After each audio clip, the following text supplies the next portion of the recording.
알렉스 바타고스라고 하는 교수가 쓴 책 가운데 의미 있게 산다는 책에 보면 이런 이야기 하나가 나옵니다. 우리가 잘 알다시피 넬슨 만델라가 무려 27년 동안 로벤섬의 감옥에서 억울하게 감옥 생활하다가 석방되는 날이었습니다. 세계가 이 일을 주목하였고 그는 과연 역사적인 날이었습니다. 당시 아칸소 주지사였던 빌 클린턴은 텔레비전을 통해 이 사건을 보고 있었습니다. 넬슨 만델라가 석방되는 장면이 텔레비전을 통해 방영될 때에 클린턴은 황급히 아내와 딸을 부르며 빨리 와서 좀 보라고, 여기 역사적인 사건이 보도되고 있다고, 이 시간을 놓치지 말라고 하며 이 장면을 보아야 한다고 하면서 아내와 딸들을 불러서 함께 지켜보았습니다. 군중들에 쌓여 감옥에서 걸어 나오는 만델라, 사람들은 만델라를 보자 소리를 내어 만세를 부르며 그를 영접합니다. 순간 클린턴은 방송을 통해 나오는 만델라의 얼굴을 자세히 유심히 보았습니다. 순간 만델라의 얼굴에 분노의 표정이 지나가는 겁니다. 깜짝 놀랐습니다. 분노의 표정이 만델라의 얼굴에 스쳐가는 것을 본 이 클린턴은 나중에 미국의 대통령이 되고 만델라는 남아프리카 공화국의 대통령이 되었을 때에 마주 앉았을 때에 그때 일들을 기억하며 클린턴이 만델라에게 묻습니다. 당신은 원망과 보복 그리고 분노로부터 멀리하는 화해의 사람으로 알고 있는데 어떻게 그 시간에 그 순간 분노의 얼굴을 하게 되었는지 알고 싶습니다 라고 묻자 만델라가 겸손하게 대답합니다. 잘 보셨습니다. 그렇습니다. 제가 감옥에 있을 때입니다.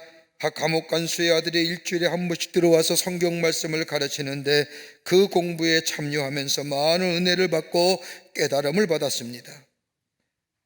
그로 인하여 저는 27년간 감옥 생활 중에도 깨끗하고 평화로운 마음을 가질 수 있었습니다. 그런데 감옥에 나오는 순간, 군중들의 함성을 듣는 순간 지난 27년의 세월이 강탈당했다는 느낌과 더불어 내 마음속에 울분이 치밀러 올랐습니다.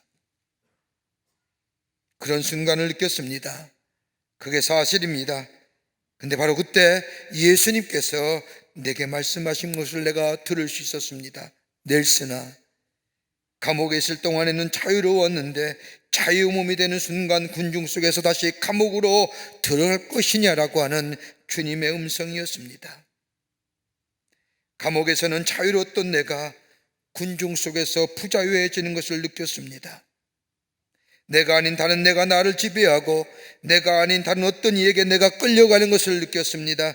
이후의 삶은 이것을 굳힐 뿐만 아니라 이것을 버리고 화해의 사람, 평화의 사람으로 다시 돌아가는 그런 시간이 내게 필요했습니다라고 대답했다고 합니다. 여러분, 얼마나 극적인 장면입니까? 실존적 의미에서의 내포한 생생한 간증의 이야기입니다. 때로는 우리는 조용함과 평화로움 가운데서 자기 자신을 찾는다고 합니다. 하나님 앞에서 자유로워지기도 하고 평화로워지기도 합니다. 그러나 군중 속에서 많은 대중 가운데 내 자신을 잊어버릴 때가 있음을 봅니다. 군중의 환호 속에서, 군중의 외치는 증오나 폭력적인 발언 속에서 자기 자신을 잃어버리고 맙니다. 그럴 때면 그 후에는 하나님의 음성이 들려지지 않습니다. 오늘 본문의 말씀은 우리가 잘 알고 있는 말씀의 내용입니다. 예수님께서 예수님의 제자들을 짝을 지어 하나님 나라의 복음을 전하라고 파송합니다. 그냥 보내신 것이 아니라 하나님의 권능을 제자들에게 주십니다. 병 고치는 능력, 더불어서 귀신 내어 쫓는 능력을 주시어 두 사람씩 가서 복음을 전하라고 하십니다. 그런데 오늘 본문의 말씀은 다른 복음서와 달리 12명의 제자가 아니라 좀 더 확대하여 70명의 사람들을 보내십니다. 그리고 그들에게 나아가서 복음을 전하라고, 복음을 전하고 병자는 고치고 귀신은 내어 쫓으며 능력을 나타내어 하나님 나라의 복음을 전파하라고 명하십니다. 예수님의 능력을 받은 제자들 나가서 복음을 전하는데 본문의 말씀을 보면 귀신 들린 사람 보고 귀신들아 나가라 하면 귀신이 나가는 겁니다. 얼마나 놀랍고 신기합니까? 제자들조차도 깜짝 놀랐습니다. 그리고 많은 경험을 했습니다. 자기들을 통하여 복음이 전해지고 자신을 통하여 능력이 나타나지고 병자가 일어나고 귀신이 나가는 놀라운 일들을 경험한 제자들, 70명의 제자들이 예수님 앞에 와서 자기들의 경험한 일들을 서로 이야기하며 자랑합니다. 자신의 경험한 것들이 가장 놀라운 일들이라, 놀라운 경험들이라고 이야기할 쯤에 예수님께서 제자들 향하여 말씀하십니다. 그런 것 별로 기뻐할 것이 없다는 겁니다. 참으로 기뻐할 것이 있다고 한다면 너의 이름이 하늘에 기록된 것에 대하여 기뻐하라고 말씀하십니다. 하나님 나라의 이름이 기록된 것 말고는 기뻐할 것이 없다는 말씀입니다. 여러분, 우리가 다 예수를 믿어 구원받았고 하나님 나라의 백성이 될 뿐만 아니라 주께서 우리에게 약속하신 것처럼 영원한 생명을 가진 자, 성경의 말씀대로 우리의 이름이 저 하늘나라의 생명책에 기록된 자의 삶, 이게 바로 우리들의 삶이요 그리스도인의 삶인데, 오늘 예수님이 이 땅에 되어진 일을 인하여 기뻐할 것이 아니라 가장 원초적인 기쁨이 있다고 한다면 너희의 이름이 저 하늘나라에 기록된 것으로 너희가 기뻐하라고 말씀하십니다. 여러분, 하나님 나라의 이름이 기록된 자의 삶의 모습이 뭘까요? 어떻게 보면 우리는 이 땅에 살면서 성화의 과정을 겪어갑니다. 저 영화의 단계에 이르기까지, 주님 앞에 설 때까지 우리의 삶은 성화의 과정을 걸어간다고 해도 과언이 아닙니다. 저 하늘나라에 우리의 이름이 기록된 것으로 기뻐하는 삶, 그 하나님 앞에 섰을 때 우리 가운데 있어질 일인데, 이 땅에 사는 동안 우리가 하늘나라에 이름이 기록된 자의 삶의 모습이 어떻게 살아야 될 것인가? 오늘 주님은 예수님은 제자들에게 말씀하고 계십니다. 우리의 삶의 모습, 이 땅에 살면서 하늘나라에 기록된, 이름이 기록된 자의 삶의 모습이 어떤 것인지 오늘 본문의 말씀을 통해서 함께 말씀을 나누며 은혜 받기를 원합니다. 첫째는 예수 이름의 능력 안에 사는 인생입니다. 예수 이름의 능력 안에 사는 인생입니다. 오늘 누가복음 10장 17절 말씀을 보면 나가서 놀라운 역사를 경험한 제자들이 들어와 예수님께 보고합니다. 주여, 주의 이름으로 귀신들도 우리에게 항복하더이다. 다른 곳으로 귀신을 쫓아내며 병자를 고치는 능력을 행한 것이 아니라 예수의 이름으로 귀신을 쫓아내고 병자를 고쳤다는 겁니다. 여러분, 그리스도인들이 갖는 가장 특권 중에 특권이 뭘까요? 다름이 아니라 기도한다는 겁니다. 여러분, 다른 종교에도 기도합니다. 다른 종교도 다 자기들이 믿는 신을 위해서 신에게 기도합니다만은, 여러분, 기독교가 드리는 기도는 다른 종교와 다른 특징이 있습니다. 우리가 아무리 훌륭한 미사옥을 가지고 기도한다 할지라도 여러분, 우리의 기도의 마지막은 언제나 누구의 이름으로 기도한다고요? 예수의 이름으로 기도해야 됩니다. 이게 다른 종교와의 차이점입니다. 우리가 예수의 이름으로 기도하는 것뿐만 아니라 예수의 이름을 부르며 기도하라는 성경의 말씀에 순종한다는 의미도 있지만, 그것보다 더 중요한 의미가 있다고 한다면 예수의 이름 안에는 무수한 능력이 있기 때문입니다. 오늘 본문에 나온 제자들도 다른 것으로 능력을 행한 것이 아니라 예수의 이름을 부를 때에 귀신이 쫓아나가며 저 병자들이 고침을 받으며 놀라운 복음의 역사가 일어나 놀라운 능력을 행한 것입니다. 여러분, 예수의 이름의 능력이 무엇일까요? 성경에 나타난 예수의 이름은 어떤 능력이 있을까요? 첫째는 예수의 이름은 구원 얻은 능력이 있습니다. 여러분, 사도행전 4장 12절의 말씀을 보면 다른 이로서는 구원을 얻을 수가 없나니 천하인간의 구원을 얻을 만한 다른 이름을 우리에게 주신 일이 없습니다 라고 말하는 것처럼 오직 예수의 이름만이 우리를 구원 얻게 하십니다. 더 나아가 사도 바울은 로마서 10장 13절의 말씀처럼 누구든지 주의 이름을 부르는 자는 구원을 얻으리라고 말씀하십니다. 여러분, 어린이나 어른이나 남자나 여자나 성별의 차이 없이 누구든지 주의 이름을 부르는 자는 구원을 얻게 된다는 겁니다. 여러분, 구원, 소테르는 자유함입니다. 온전케 됨입니다. 원래 구원이란 말은 경제적 용어였습니다. 전쟁에 패하면 패한 나라의 많은 사람들이 노예로 끌려갑니다. 이들에게 자유를 얻는 것은 자신의 몸값을 지불할 때만이 비로소 자유함을 얻을 수가 있었습니다. 그러나 너에게는 자신의 몸값을 지불할 능력이 없습니다. 이러한 너에게 자유함을 얻는 길은 단 하나, 나라의 경축이나 큰 일이 일어났을 때에 너희를 자유하게 한다는 왕의 명령이 선포될 때에만 비로소 자유함을 얻을 수가 있습니다. 이게 구원입니다. 이게 소테르입니다. 성경이 말하는 구원은 단순히 얽매이고 속박당한 것으로부터의 자유함이 아니라 우리의 영이, 우리의 몸이, 우리의 육신이, 우리의 마음이 자유롭게 되는 것을 얘기하는 겁니다. 그러기에 예수의 이름을 믿을 때에, 예수의 이름을 부를 때에 우리에게 매우고 묶였던 죄의 사슬에서 자유함을 느끼는 기쁨을 누리게 됩니다. 이게 예수의 이름의 능력입니다. 이게 다른 종교와의 차별점입니다. 기독교가 왜 배타성을 가져야 되느냐? 이것 때문입니다. 다른 종교에는 구원함이 없습니다. 오직 예수의 이름만이 구원을 받습니다. 둘째로, 예수의 이름은 우리의 삶을 변화시킵니다. 예수의 이름은 우리의 삶을 변화시키는 능력이 있습니다. 우리의 삶을 새롭게 하시는 예수님, 여러분 복음서에 나타난 말씀들을 보면 예수를 만났던 사람들마다 다 하나같이 변화되어 새로운 존재가 된 것을 봅니다.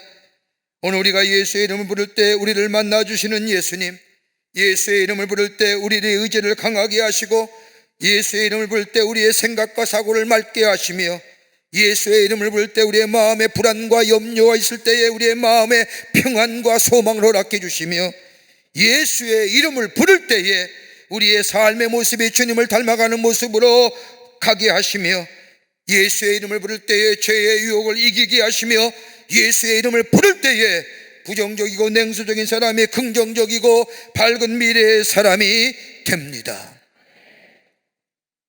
예수의 이름을 부르시며 사시는지요? 부르고 살아야 됩니다. 우리의 삶이 변화됩니다. 예수의 이름을 부를 때 우리를 새롭게 하시는 능력의 역사가 우리 가운데 임하게 됩니다.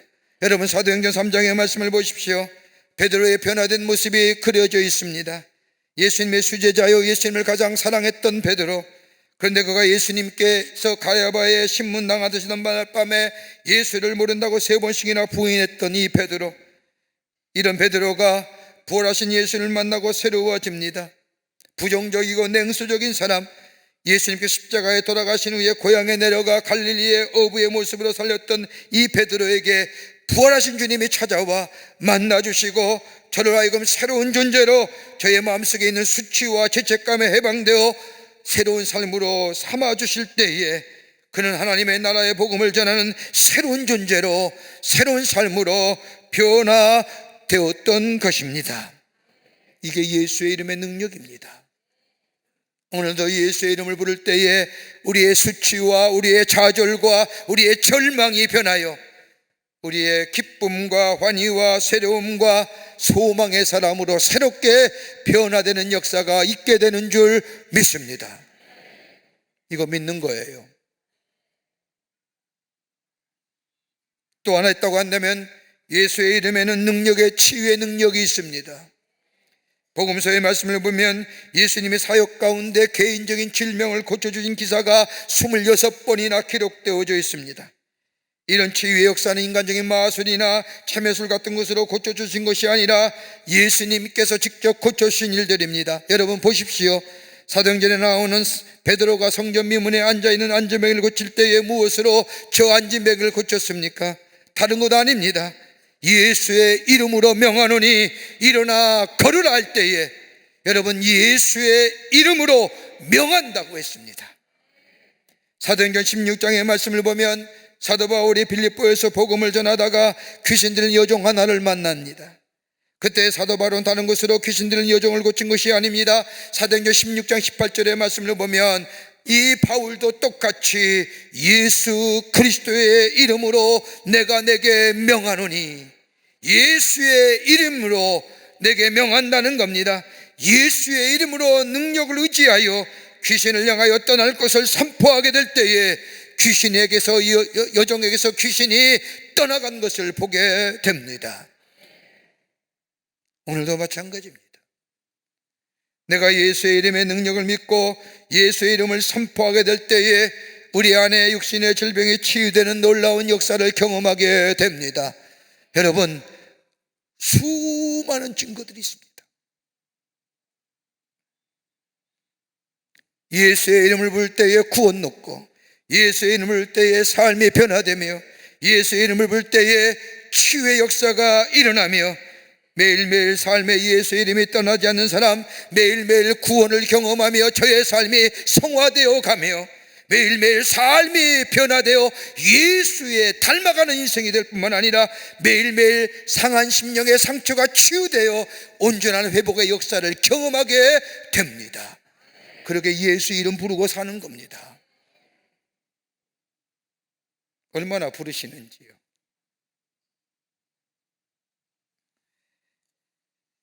이것이 바로 하늘나라의 이름이 기록된 인생의 모습입니다. 둘째로, 말씀을 따라 사는 인생입니다. 하나님의 말씀이 내 삶의 중심이 되어 그 말씀 따라 사는 사람이 하늘나라의 이름이 기록된 자의 삶입니다.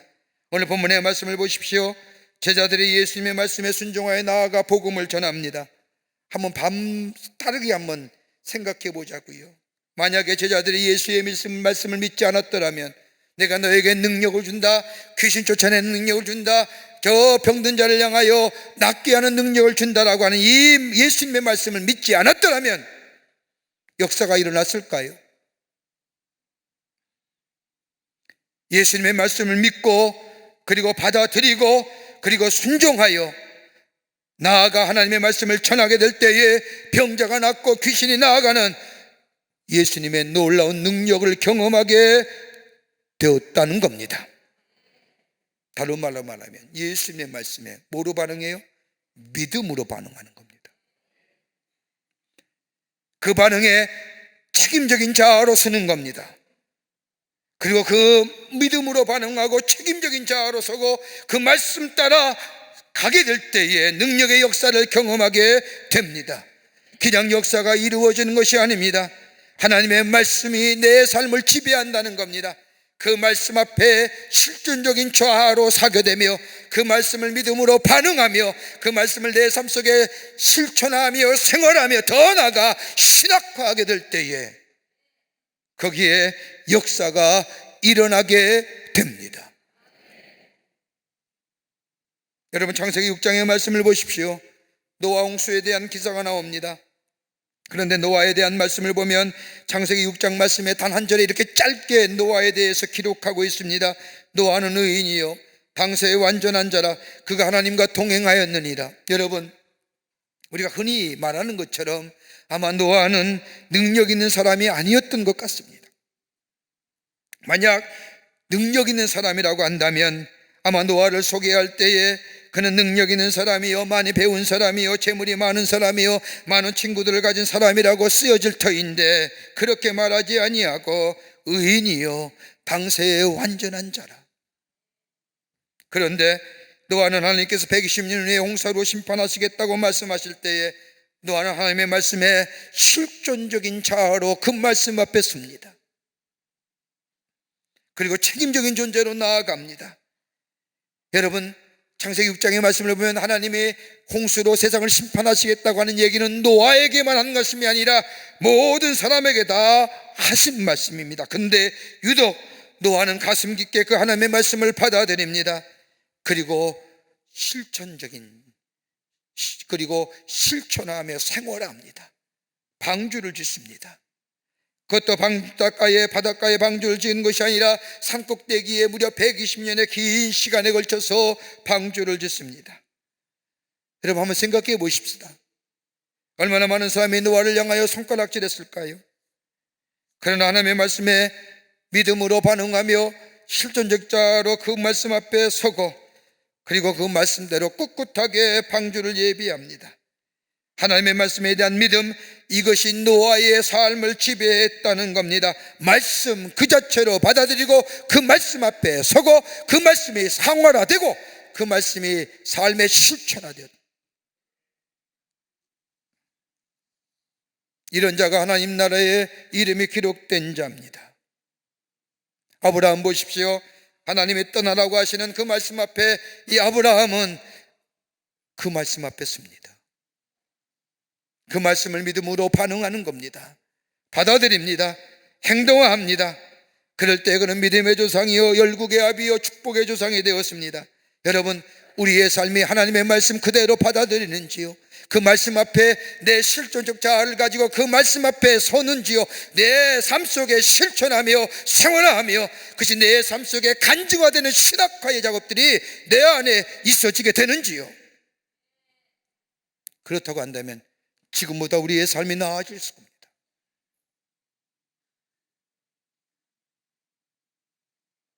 너무 우리의 잣대로 우리의 이성과 합리성을 가지고 하나님의 말씀을 자르고 판단하고 생각하지 마십시오. 전능하신 하나님께서, 우리보다 더 잘 알고 계시는 우리 하나님께서 우리에게 말씀하시는 것 믿음으로 반응하며 믿음으로 받아들이고 믿음 앞에, 그 말씀 앞에 서게 될 때에 우리의 삶에 놀라운 역사가 일어나고, 그런 자가 하늘나라의 이름이 기록된 자의 삶이라는 겁니다. 한 기자가 마더 테레사를 찾아가서 인터뷰합니다. 기자가 마더 테레사에게 묻기를 아침에 무엇을 합니까? 라고 묻자 이 마더 테레사 수녀가 기도합니다라고 대답을 합니다. 그러자 기자가 다시 묻습니다. 언제 기도를 시작하시나요? 4시 반에 합니다. 이어서 기자는 마더 테레사에게 한 가지 더 묻습니다. 기도한 뒤에 무엇 하십니까?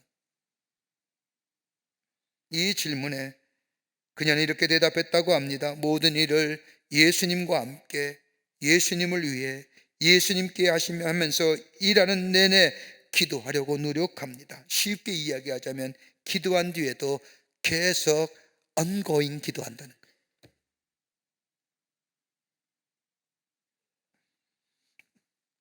무슨 특별한 품성이 있어서 그대로 막대한 영향력을 발휘하는지를 묻는 질문에 테레사 수녀는 이렇게 대답했다고 합니다. 그 무엇보다도 저는 제가 하는 일을 제 일로 보지 않습니다. 모두가 그분의 일입니다.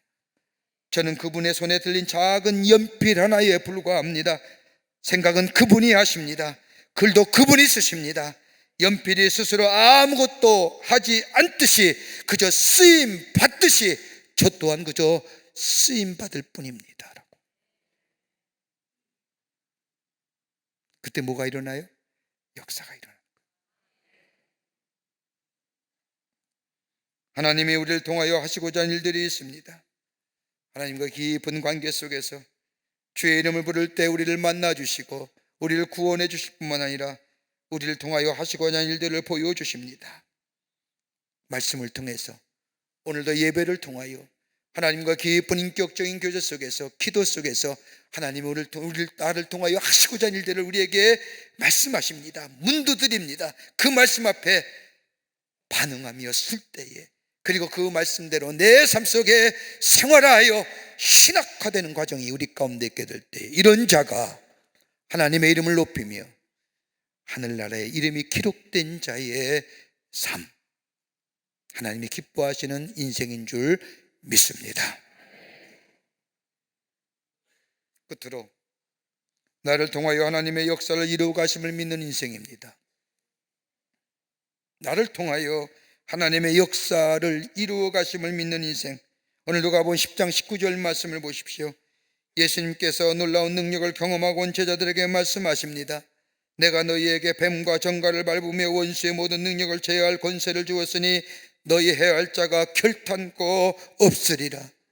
귀신을 쫓아내고 병자를 고치는 능력의 원천은 다른 것으로부터 온 것이 아니라 오늘 말씀처럼 뱀과 전갈을 밟으며 원수의 모든 능력을 제어할 힘은 다른 어떤 것에서 나온 것이 아니라 예수의께로부터 왔다는 겁니다. 제자들은 그저 하나님의 능력을 힘입어 주의 복음을 전하는 도구였다는 이야기입니다. 제자들이 뛰어나서 기도를 많이 해서 놀라운 역사의 능력이 일어난 것이 아니라 하나님이 주셨기에 가능했던 일입니다. 그러기에 모든 능력의 원천은 하나님이십니다. 하나님의 능력을 주셔야 귀신이 나가고, 하나님의 능력을 주셔야 병자가 일어나며, 하나님의 능력을 주셔야만이 주의 복음이 담대하게 증거되는 역사가 일어난다는 겁니다. 여러분, 베드로가 성전 미문에 앉아있는 안지맹이를 일으키자 수많은 사람들이 몰려와 베드로의 얼굴을 보고자 할 때에 사도행전 3장 12절의 말씀을 보면 베드로가 저들을 향하여 이스라엘 사람들아, 이 일을 왜 기이 여기느냐? 우리의 개인의 권능과 경건으로 이 사람을 걷게 한 것처럼 왜 우리를 주목하느냐라고 반문합니다. 여러분, 베드로가 한 것이 아니라는 겁니다. 누가요? 하나님이 하셨다는 겁니다. 내가 능력이 뛰어나서 안지무이를 고친 것이 아니라 하나님이 하셨고 나는 그저 도구로 쓰임받았다는 겁니다. 그리고는 모든 영광을 하나님께 돌립니다. 이것이 바로 하늘나라의 이름이 기록된 자의 모습입니다. 여러분, 하나님이 일하는 유형에는 몇 가지의 유형이 있습니다. 여러분, 그리스도인이란 하나님의 일을 하는 사람들입니다. 내가 어떤 형편과 처지에 있든지 어떤 상황에 있든지 내 삶 자체가 하나님을 영화롭게 하며 예수를 증거하는 삶입니다. 그런데 하나님의 일을 하는 사람들의 유형에는 몇 가지가 있습니다. 그 첫 번째가 뭐냐? 내 지혜로, 내 능력으로, 내 충성으로 하나님을 기쁘시게 하겠다고 몸바쳐 일하는 사람들, 제가 목회하면서 많이 봤습니다. 근데 결과는 뭐예요? 떨어져 나가요. 때로는 내 뜻대로 안 되어 실망합니다. 경쟁적으로 주의를 하지만은 가만히 보면 나중에 뒤처지거나 떨어져 나가버립니다. 심지어 교회에 실망했다고 교회마저 떠나는 것을 봅니다. 여러분, 하나님의 일이 내 뜻대로 되는 겁니까? 내 마음대로 되는 일들입니까? 주의 은혜가 내게 있어야 되며 주의 인도하심이 내게 있어야 되며 그러기에 주의 은혜가 주의 뜻대로 감사와 감격이 넘쳐나 그 삶의 에너지를 가지고 하나님의 아름다운 공동체를 위하여 수고할 때에 거기에 열매가 맺어지는 것이 내 의지, 내 뜻대로, 내 마음대로 하나님의 교회가 그렇게 움직여지더라는 거예요. 또한 유형은, 두 번째 유형은 하나님의 능력과 지혜를 불어서 하나님의 일을 하겠다고 하나님께 기도하는 겁니다. 그래서 능력을 달라고 기도합니다. 지혜를 달라고 얘기하며 건강을 달라고 물질을 주시면 하나님 앞에 열심히 일하겠다고 얘기합니다. 그런데 여러분, 가만히 보십시오. 물질이 생기고 건강이 생기고 지혜가 생기면 주의 일을 하던가요? 기억하세요. 우리가 예수의 이름을 부르며 예수의 이름 믿게 될 때에 우리에게 구원이 임하며 구원과 동시에 내 안에 하나님이 주신 은사가 발견되는 겁니다. 내게만 주신 카리스, 그 은사 가지고 하나님의 성전과 하나님의 일들을 감당하는 겁니다. 그게 성경은 구약성에 내 분깃이라고 얘기했습니다. 여러분, 내가 더 많이 갖고 더 많이 있어 더 많이 누려야만이 주의 일한다고 생각하지 마십시오. 내가 있는 것, 내가 지으신 것 가지고 하나님의 나라와 교회를 위해 일하는 겁니다. 여러분, 우리 교회가 풍요롭고 풍성하고 많아서 절대 아닙니다. 우리 교회 어렵습니다. 그럼에도 불구하고 전 세계 9개 나라 11개 선교센터와 더불어 저 동탄에 하나님의 성전을 짓고 저 잠비아에 선교센터를 짓는 건 뭐예요? 우리에게 주신 것 가지고 최선을 다하여 하나님을 기쁘시게 하는 일에 쓰임받게 될 때에 그 공동체, 그 사람이 하나님이 기뻐하시는 인생이요 하나님 나라의 이름이 기록된 자의 삶이라는 겁니다. 특별하게 있어서, 내가 특별하게 많아져서 주의 일 한다고 생각하지 마십시오. 그거 아닙니다. 지금 있는 것 가지고도 충분히 감당할 수 있습니다. 그러게 인색하지 말라는 거예요. 주신 것에 대해서. 또 하나의 하나님의 일어난 유형이 있다고 한다면 하나님이 나를 부으셨다는 것을 아는 겁니다. 하나님께서 나를 쓰고 계시다, 나를 사용하고 계시다, 내게 기회를 주신다고 생각하며 주의 일을 합니다. 하나님께 순종하는 마음으로 겸손히 일합니다. 귀한 모습입니다. 그런데 이것보다 한 단계 더 차원 높은 귀한 신앙의 모습이 있다고 한다면 하나님이 자신을 통하여 역사하고 계신다는 것을 믿고 감당하는 겁니다. 내가 일하는 것이 아니라 하나님께서 나를 통하여 일하고 계신다는 겁니다.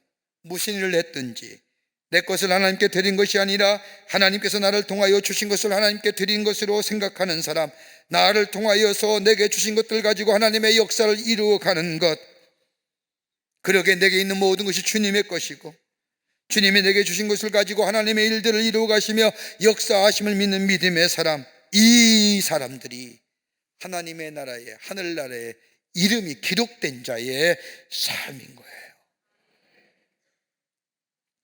샌프란시스코의 지방신문인 크로니컬이라고 하는 지방신문 일면에 시내프스 기사 린다의 이야기가 실렸습니다.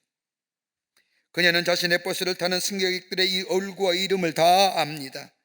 그리고 그 승객들이 늘 타던 시간에 정류장에 보이지 않으면 일부러 기다려주기까지 합니다. 어느 날 무거운 장바구니를 들고 낑낑대는 할머니를 보면 버스에서 내려 그 할머니를 뒀습니다. 또 어느 날은 버스 정류장에 서 있는 한 여성이 그 마을에 이사 온 지 얼마 안 되는 사람인 것을 알고 린다는 그녀를 자신의 집으로 초대하여 저녁 식사를 대접하며 교제합니다. 이런 린다의 이야기가 사람의 입에서 입으로 전해져 이야기를 들은 저 지방신문의 기자였던 크로니컬 신문기자가 찾아와 인터뷰합니다. 어떻게 그토록 승객들을 사랑하고 섬기는지, 어떻게 그런 삶을 살 수 있었는지 그 일을 묻자, 그리고 나서 이 기자가 얻은 대답은 그녀의 마음가짐은 새벽 2시 반부터 30분 동안 무릎 꿇는 기도 시간에 정해진다는 것을 알았습니다. 그런 린다에 찾아가서 묻습니다. 새벽 2시 반에 무슨 기도를 드리느냐? 라는 질문에 린다가 이야기합니다. 하나님과 이야기합니다. 하나님께 제 삶을 보여달라고 기도합니다. 그러면 하나님은 보여주십니다. 하나님은 저보다 먼저 상황을 조종하여 주십니다. 그리고 제 인내심을 키워주기도 하고 저보다 힘든 누군가에게 신발이나 무슨 필요한 것을 주라고도 말씀하십니다. 이 시간 하나님과 함께하는 시간이요, 그 시간이 저를 친절하고 겸손하게 만들어 줍니다. 오늘 본문의 말씀을 보십시오. 제자들의 능력의 삶은 하나님이 주셨기에 가능한 겁니다. 오늘 예수님이 제자들에게 말씀합니다. 이것저것 기뻐할 것이 없다. 기도의 응답도 중요하고 하나님의 축복을 받는 것도 중요하고 모든 것이 하나님의 은혜 가운데 이루어진 것 좋은 것이지만, 그러나 가장 기뻐할 것이 있다고 한다면 너의 이름이 하늘나라에 기록된 것으로 기뻐하라고 말씀하십니다. 그렇다고 한다면 지금 이 땅에 사는 우리들의 삶의 모습은 어떠해야 되나요? 오늘 주신 말씀처럼 예수의 이름의 능력 안에 사는 인생, 말씀 앞에 서서 그 말씀의 삶에 실천하는 삶, 하나님이 나를 지금 사용하게 계신다고 하는, 그래서 하나님의 거룩한 구속의 역사에 나를 쓰고 계시다고 하는 그 믿음이 우리 안에 있을 때에 이런 자가 하늘나라에 이름이 기록된 자의 삶이요, 이럴 때에 하늘의 상급이 주님이 기뻐하신 인생, 이 땅에 선한 하나님의 나라의 역사를 이루어가는 복된 하나님의 백성이 되는 줄 믿습니다. 이런 믿음의 고백이 여러분과 저 가운데 있어지기를 주의 이름으로 축원합니다. 하나님 감사합니다. 저희들 사랑하시고 하나님의 자녀 삼으심에 감사합니다.